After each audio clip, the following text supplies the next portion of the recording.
시편 107편 23절부터 43절의 말씀입니다. 배들을 바다에 띄우며 큰 물에서 일을 하는 자는 여호와께서 행하신 일들과 그의 기이한 일들을 깊은 바다에서 보나니, 여호와께서 명령하신즉 광풍이 일어나 바다 물결을 일으키는도다. 그들이 하늘로 솟구쳤다가 깊은 곳으로 내려가나니 그 위험 때문에 그들의 영혼이 녹는도다. 그들이 이리저리 구르며 취한 자같이 비틀거리니 그들의 모든 지각이 혼돈 속에 빠지는도다.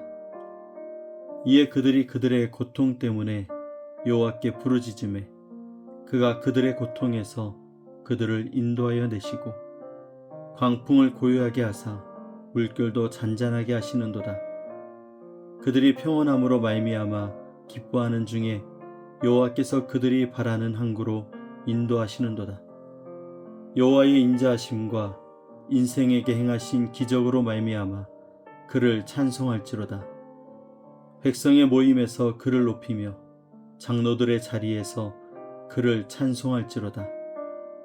여호와께서는 강이 변하여 광야가 되게 하시며 샘이 변하여 마른 땅이 되게 하시며 그 주민의 악으로 말미암아 옥토가 변하여 염전이 되게 하시며 또 광야가 변하여 못이 되게 하시며 마른 땅이 변하여 샘물이 되게 하시고 줄인 자들로 거기에 살게 하사 그들이 거주할 성읍을 준비하게 하시고 밭에 파종하며 포도원을 재배하여 풍성한 소출을 거두게 하시며 또 복을 주사 그들이 크게 번성하게 하시고 그의 가축이 감소하지 아니하게 하실지라도 다시 압박과 재난과 우환을 통하여 그들의 수를 줄이시며 낮추시는도다. 여호와께서 고관들에게 능욕을 쏟아 부으시고 길 없는 황야에서 유리하게 하시나 궁핍한 자는 그의 고통으로부터 건져주시고 그의 가족을 양떼같이 지켜주시나니 정직한 자는 보고 기뻐하며 모든 사악한 자는 자기 입을 봉하리로다. 지혜 있는 자들은 이러한 일들을 지켜보고 여호와의 인자하심을 깨달으리로다. 아멘.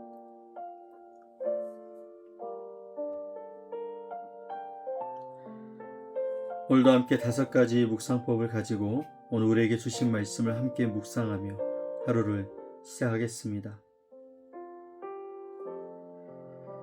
우리는 평안할 때 하나님을 신뢰한다고 생각합니다. 그러나 돌아보면 믿음이 가장 깊어졌던 순간은 평안한 날보다 폭풍 같은 시간을 지나던 때가 더 많았습니다.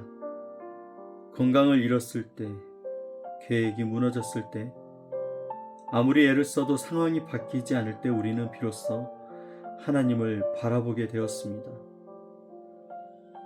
오늘 말씀은 바다를 보여줍니다. 광풍에 흔들리는 배, 메마른 광야, 그리고 하루아침에 바뀌는 사람들의 형편을 차례로 보여줬습니다. 겉으로 보기에는 서로 다른 이야기처럼 보이지만 오늘 우리에게 전하려는 메시지는 하나입니다. 우리의 삶은 흔들릴 수 있지만 하나님은 흔들리지 않으신다는 것입니다. 먼저 오늘 말씀을 통해서 우리가 만날 수 있는 하나님은 어떤 분이실까요? 오늘 본문의 말씀은 하나님은 모든 것을 다스리시는 주권자로 보여집니다. 하나님은 바람을 명령하시기도 하고 잠잠하게 하시기도 합니다. 강을 광야로 바꾸시기도 하고 광야를 샘으로 바꾸시기도 합니다. 사람을 낮추시기도 하고 다시 세우시기도 합니다. 우리는 하나님께서 우리의 문제를 해결하시는 분이라는 사실은 쉽게 믿습니다. 그러나 오늘 말씀은 더 나아가서 하나님은 문제보다 크신 분이시다. 문제를 해결하기 전에 이미 우리가 만나는 모든 문제보다 크신 하나님이심을 우리에게 말씀하고 있습니다. 그래서 성도의 믿음은 문제가 없어지는 데서 시작되는 것이 아니고 문제 가운데서도 하나님을 바라볼 때 시작된다고 말하고 있습니다. 오늘 하나님께서 우리에게 지시하시는 것은 무엇일까요? 시편 107편에는 같은 장면이 반복됩니다. 이에 그들이 그들의 고통 가운데서 여호와께 부르짖으매. 여러분, 사람들은 자신의 힘이 끝날 때 그때 하나님께 부르짖었습니다. 오늘 우리도 마찬가지입니다. 우리가 마지막 방법으로 기도를 할 때가 많습니다. 모든 것이 실패한 뒤에야 하나님을 찾는 것이죠. 그러나 오늘 하나님께서 말씀하십니다. 폭풍이 지나간 후가 아니라 폭풍 한가운데서도 하나님께 부르짖으라고 오늘 우리에게 말씀하십니다. 기도라는 것은 마지막 선택이 아닙니다. 오늘 우리의 믿음의 첫 번째 반응입니다. 오늘 말씀을 통해서 우리가 회개해야 될 것은 무엇일까요? 오늘 말씀에 기름진 땅이 황폐해진 이유를 한마디로 설명합니다. 그 주민의 악으로 말미암아. 죄는 하나님과의 관계만 멀어지게 하는 것이 아니라 삶의 질서도 무너뜨립니다. 우리는 환경이 문제라고 말할 때가 많지만 하나님은 먼저 우리의 마음을 살피십니다. 오늘 우리의 마음에 하나님보다 경험을 더 의지하고 있지는 않은지, 기도하기보다 정해진 계획, 짜놓은 계획을 붙들고 있지는 않은지, 믿음보다도 상황과 현실을 계산하며 판단하며 나아가진 않았는지, 오늘 하나님께서는 우리의 중심을 다시 돌아보라고 말씀하고 있습니다. 오늘 말씀이 우리에게 약속하시는 것은 무엇일까요? 35절은 이렇게 얘기합니다. 광야를 변하여 못이 되게 하시며 마른 땅을 변하여 샘물이 되게 하시며. 사랑하는 여러분, 하나님은 메마른 곳을 우리의 인생의 끝의 자리라고 말씀하지 않습니다. 사람은 광야를 보면 포기하겠지만 하나님은 광야를 보시면서 샘을 준비하고 계십니다. 그래서 지금 우리의 삶이 메말라 보일지라도 낙심하지 않아도 되는 것입니다. 하나님은 모든 상황보다도 크신 분이시며 오늘도 우리를 바라는 한국까지 신실하게 인도하신 하나님이십니다.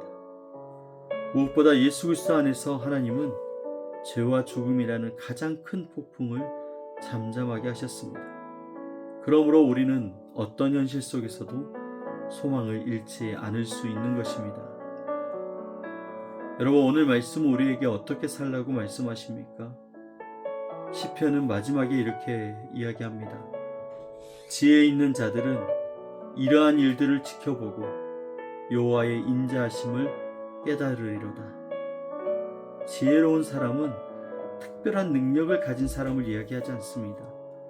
지나온 삶 속에서 하나님의 손길을 발견하는 사람, 하나님의 은혜, 하나님의 역사를 기억하는 사람. 오늘 하루도 눈앞의 파도만 바라보지 마시고 그 파도 위에서도 여전히 일하시는 하나님을 바라보시기 바랍니다. 그래서 오늘 우리는 풍랑 속에서도 감사하고 광야에서도 소망을 품고 형통할 때는 겸손하고 어려울 때는 하나님께 먼저 부르짖는 삶을 살아가는 우리가 되길 원합니다. 그때 우리는 삶의 끝에서 여호와의 인자하심을 찬양하게 될 것입니다. 시편 107편은 4가지 인생의 모습을 보여줬습니다. 길을 잃은 사람, 갇혀있는 사람, 병든 사람, 그리고 폭풍을 만난 사람입니다. 우리도 그 4사람 가운데 한 사람의 모습으로 살아갑니다. 때로는 길을 잃고, 때로는 마음이 갇히고, 때로는 영혼이 메마르며, 때로는 오늘 말씀처럼 거센 풍랑 앞에 서게 되는 것입니다. 오늘 말씀은 끝까지 놓치지 말라고 이야기합니다. 우리의 삶은 끊임없이 변하지만 하나님의 헤세드, 그 하나님의 언약의 사랑은 결코 변하지 않는다는 사실입니다. 그러므로 오늘도 환경이 아니라 하나님을 바라보며 사시고, 폭풍보다 크신 하나님, 광야에 샘을 내신 하나님, 우리의 역사를 붙드시고 마침내 영원한 안식의 항구로 인도하시는 예수 그리스도를 신뢰하면서 살아가는 여러분의 삶이 되시기를 주님의 이름으로 축복합니다. 함께 기도하겠습니다. 사랑과 은혜가 풍성하신 하나님 아버지, 우리의 삶에는 예기치 않은 폭풍이 찾아옵니다. 메마른 광야를 걷는 것 같은 시간도 있습니다. 그러나 오늘 말씀을 통해서 어떤 상황도 주님의 주권을 벗어나지 않다라는 것을 배우게 하시니 감사합니다. 주님, 우리의 시선이 문제에 머물지 않게 하시고 문제보다 크신 하나님을 바라보게 하여 주옵소서.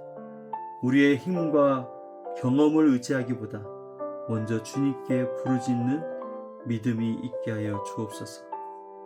메마른 마음에 생수의 은혜를 부어주시고 낙심한 영혼에게는 다시 일어설 소망을 허락하여 주옵소서. 무엇보다 죄와 죽음의 권세를 이기시고 우리를 영원한 생명의 항구로 인도하신 예수 그리스도를 더욱 깊이 신뢰하는 우리가 되게 하여 주옵소서. 오늘 하루도 여호와의 인자하심을 기억하며 감사와 순종으로 살아가는 우리 모두가 되게 하여 주옵소서.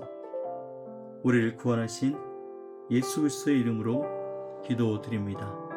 아멘.